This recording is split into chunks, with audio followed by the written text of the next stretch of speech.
La verdadera historia de Malaquías, el último profeta del Antiguo Testamento. Malaquías, el profeta final del Antiguo Testamento, surge en un tiempo de profunda decadencia espiritual, aproximadamente entre el 450 y 400 a.C. Durante el período postexílico en la historia de Israel, después del exilio en Babilonia, el pueblo judío había regresado a su tierra natal, reconstruido el templo en Jerusalén y restablecido sus prácticas religiosas. Sin embargo, a pesar de estas restauraciones externas, sus corazones se habían alejado de Dios.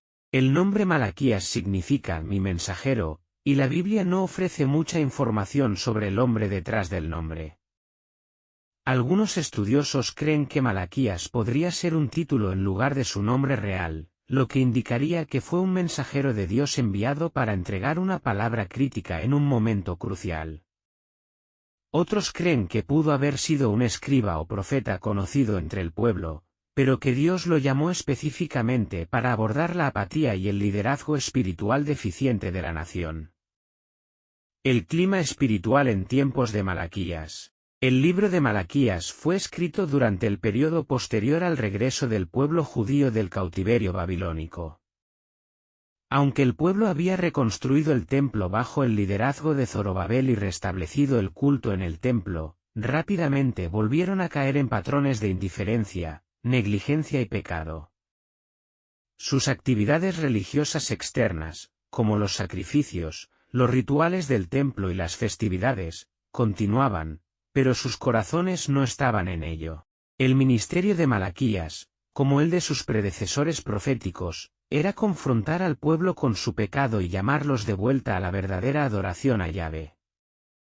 Malaquías vivió en la época de Esdras y Nehemías, cuando el imperio persa aún dominaba la región y Judá era una provincia pequeña e insignificante.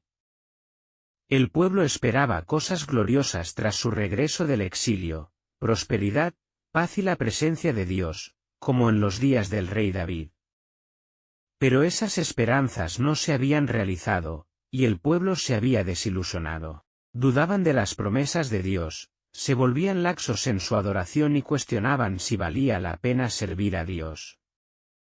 El mensaje de Malaquías. El libro de Malaquías está estructurado como una serie de disputas o diálogos entre Dios y el pueblo de Israel. El profeta habla en nombre de Dios, trayendo acusaciones contra el pueblo, mientras ellos responden con indiferencia, preguntas o desafío abierto. El mensaje de Malaquías aborda varios problemas clave de la decadencia espiritual, el amor de Dios cuestionado, Malaquías 1:1-5. La primera disputa se centra en la duda del pueblo sobre el amor de Dios. El libro comienza con Dios declarando «Yo os he amado», pero el pueblo responde «¿En qué nos amaste?». Dios les recuerda su elección de Jacob sobre Esaú, simbolizando a Israel sobre Edom, y cómo su favor ha estado con ellos a pesar de sus pecados y fracasos. Sin embargo, el pueblo, cegado por sus circunstancias, no logra ver la evidencia del amor de Dios. Sacerdocio corrupto y sacrificios contaminados, Malaquías 1:6-2-9. Uno de los temas centrales que aborda Malaquías es la corrupción del sacerdocio. Los sacerdotes eran responsables de mantener el templo y asegurarse de que el culto se realizara de acuerdo con la ley de Dios. Sin embargo, se habían vuelto perezosos, ofreciendo animales defectuosos y manchados como sacrificios, algo estrictamente prohibido por la ley. Trataban los rituales del templo con desprecio, y esto llevó al pueblo a seguir su ejemplo en la adoración desganada. Malaquías reprende duramente a los sacerdotes por no honrar a Dios, advirtiéndoles que su desobediencia traería juicio sobre ellos. Infidelidad en el matrimonio, Malaquías 2:10-16. Malaquías también condena la infidelidad desenfrenada entre el pueblo, especialmente en sus matrimonios. Los hombres estaban divorciándose de sus esposas por razones egoístas y casándose con mujeres paganas, lo que violaba el pacto de Dios. Malaquías les recuerda que el matrimonio es un pacto sagrado ante Dios y que él odia el divorcio, ya que rompe la fe y deshonra su nombre. Esta ruptura en las relaciones familiares reflejaba la infidelidad del pueblo hacia Dios. El juicio venidero y el mensajero del pacto, Malaquías 3, 5. Una de las profecías más significativas de Malaquías es la promesa de un mensajero que prepararía el camino para el Señor. Este mensajero es identificado más tarde en las Escrituras como Juan el Bautista, quien preparó el camino para la venida de Jesucristo, el mensajero del pacto. La profecía de Malaquías apunta a un tiempo futuro en el que Dios purificaría al sacerdocio y refinaría a su pueblo como el oro y la plata.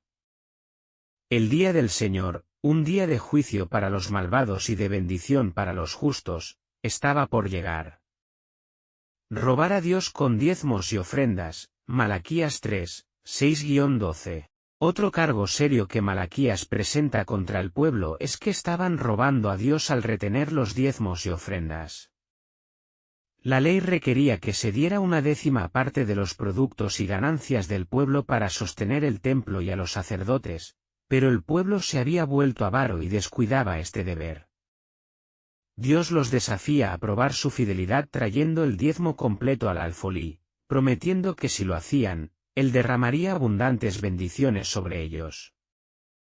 La arrogancia de los malvados y la promesa de liberación, Malaquías 3, 13-18. El pueblo de la época de Malaquías se había vuelto cínico, alegando que era inútil servir a Dios porque los malvados prosperaban mientras los justos sufrían. Dudaban de la justicia de Dios y cuestionaban si valía la pena guardar sus mandamientos. En respuesta, Dios les asegura que llegará un día de ajuste de cuentas. Promete que aquellos que le temen serán recordados y perdonados en el día del juicio, mientras que los arrogantes y los malvados enfrentarán la destrucción. La profecía final, el día del Señor, Malaquías 4. El libro de Malaquías cierra con una profecía vívida sobre la llegada del día del Señor. Será un día de juicio ardiente para los malvados, pero para aquellos que temen a Dios, será un día de sanación y gozo.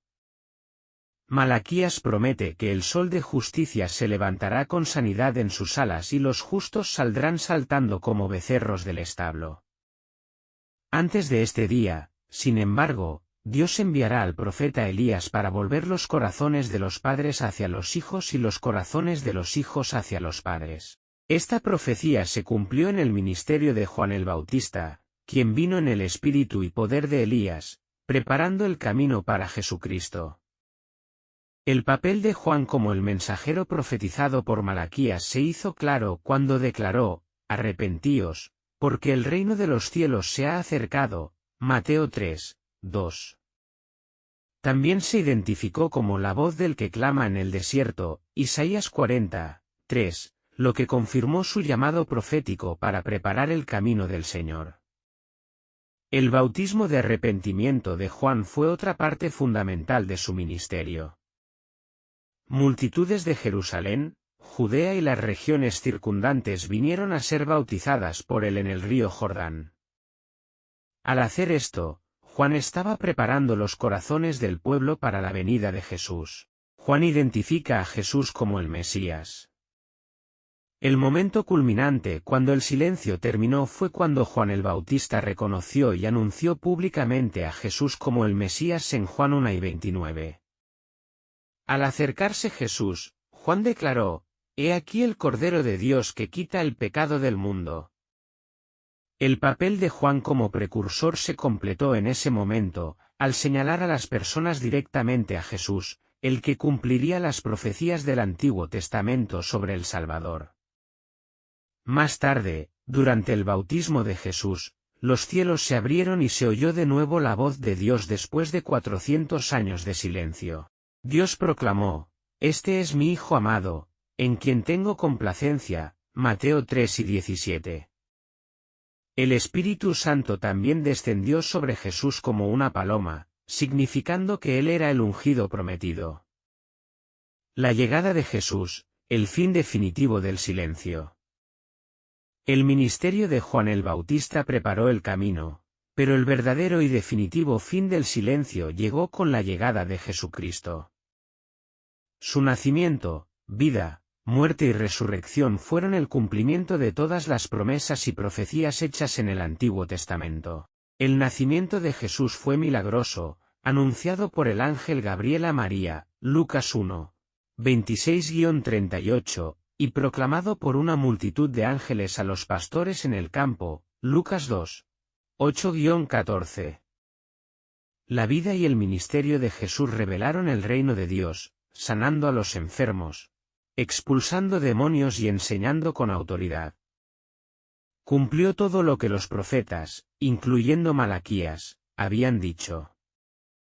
Los 400 años de silencio de Dios terminaron con los eventos milagrosos que rodearon el nacimiento de Juan el Bautista y Jesucristo. Juan vino como el mensajero profetizado por Malaquías para preparar al pueblo para la venida del Señor.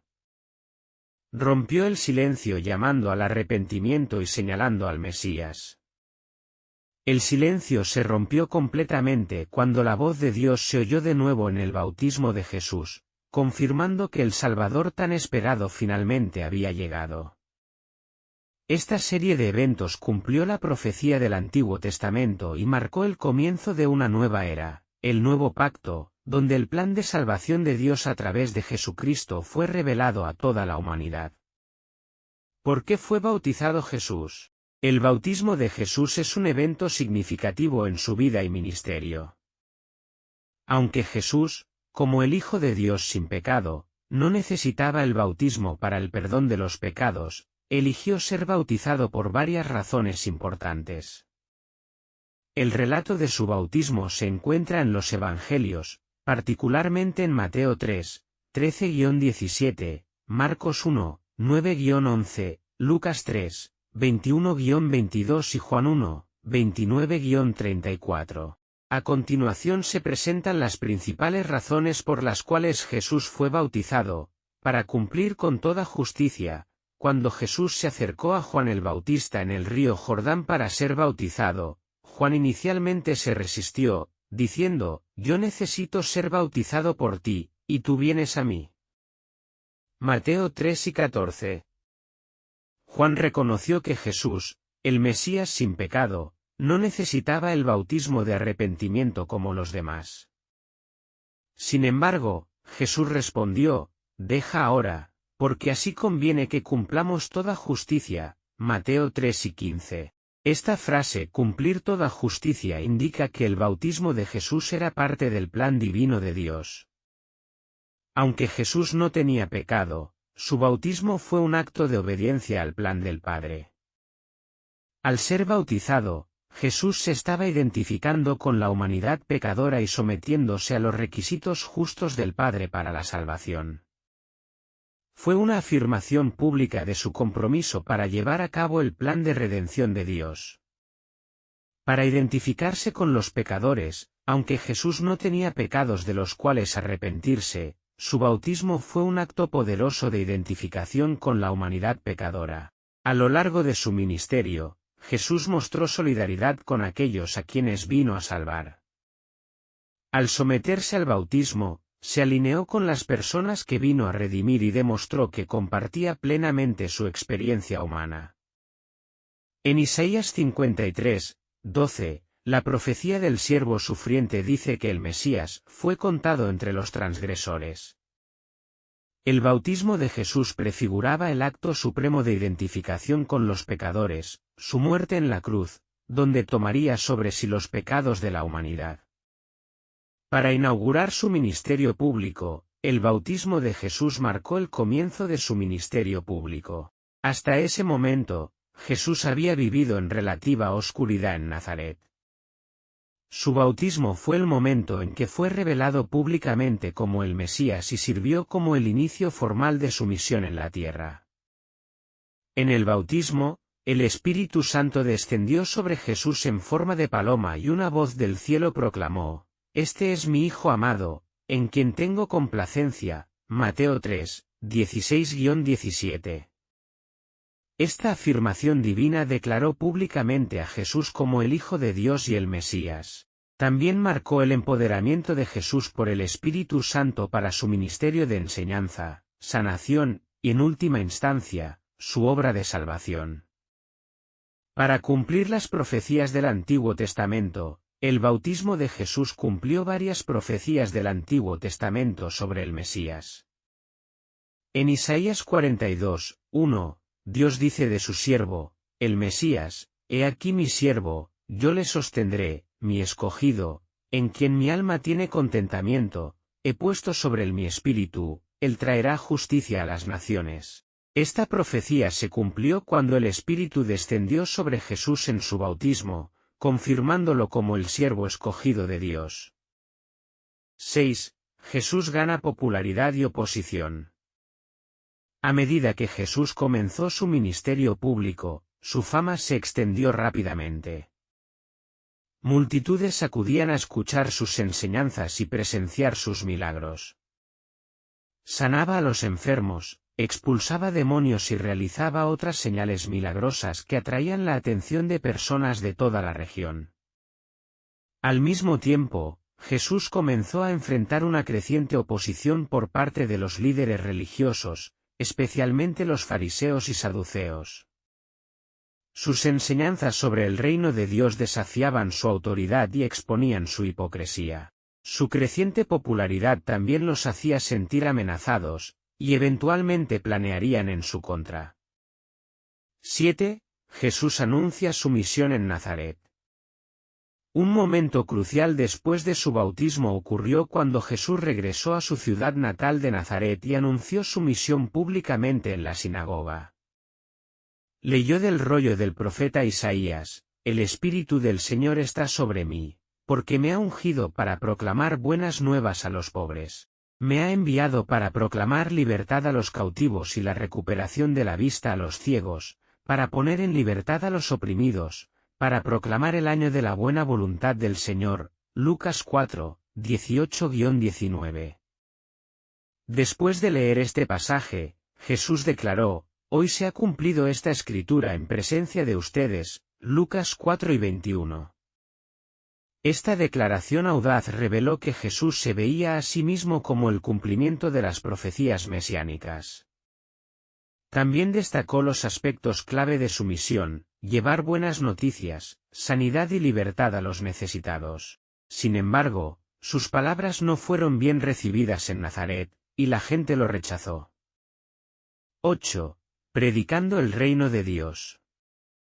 Después de su bautismo y tentación, Jesús pasó los siguientes años viajando por Galilea, Judea y áreas circundantes, predicando el reino de Dios. Su mensaje se centraba en el arrepentimiento, la fe y la llegada del reino de Dios.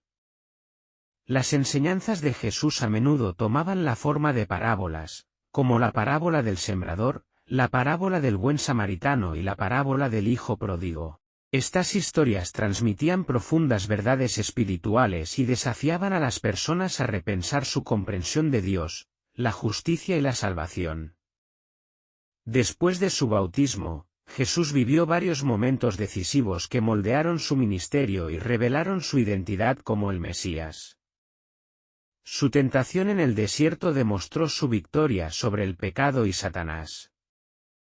Su ministerio público comenzó llamando discípulos, realizando milagros y proclamando el reino de Dios. El bautismo marcó el comienzo formal de la misión de Jesús de cumplir el plan redentor de Dios, que finalmente lo llevaría a su muerte, resurrección y la salvación de la humanidad.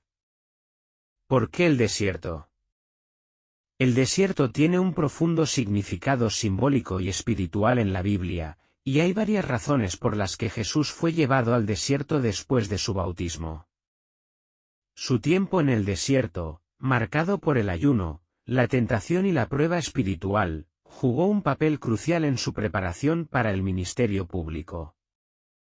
Aquí está por qué el desierto fue significativo. 1. Un lugar de prueba y preparación. El desierto a menudo se asocia con un lugar de prueba y preparación en la Biblia. A lo largo de las Escrituras, Dios usa experiencias en el desierto para probar, refinar y preparar a su pueblo para su misión o llamado futuro.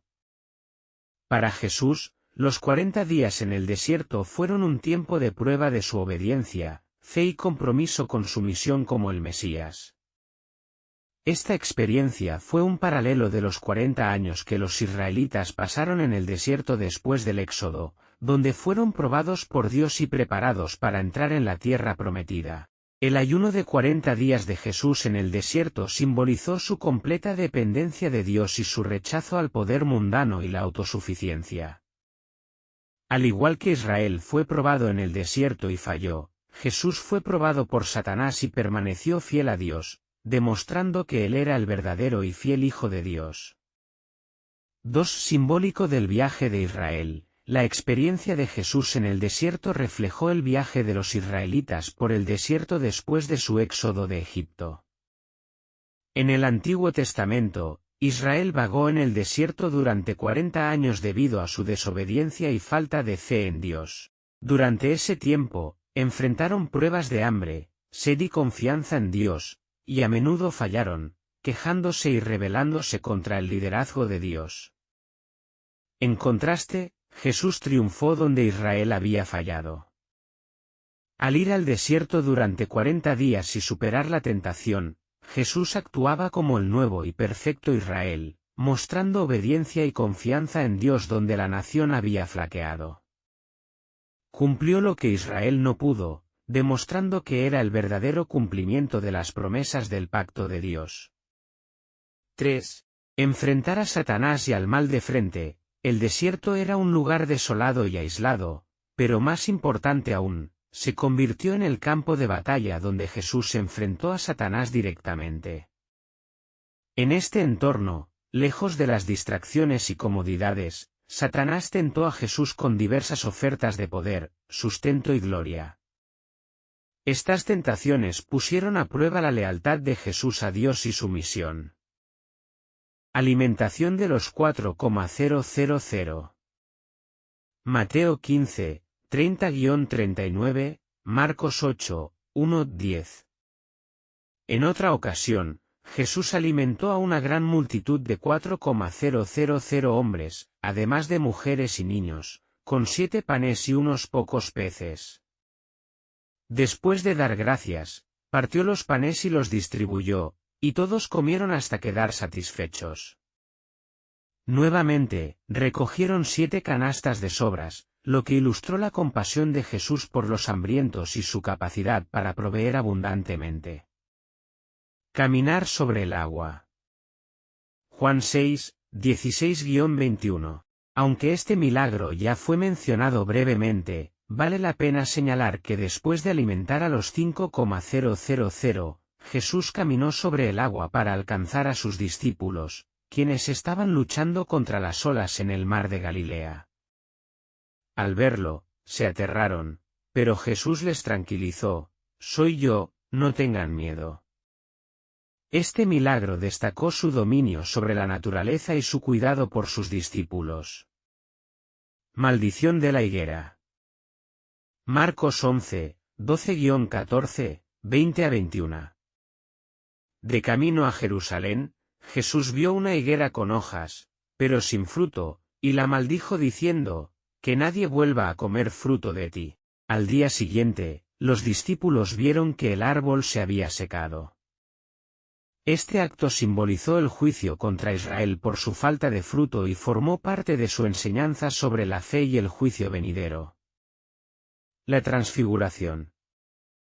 Mateo 17, 1-9, Marcos 9, 2-8, Lucas 9, 28-36.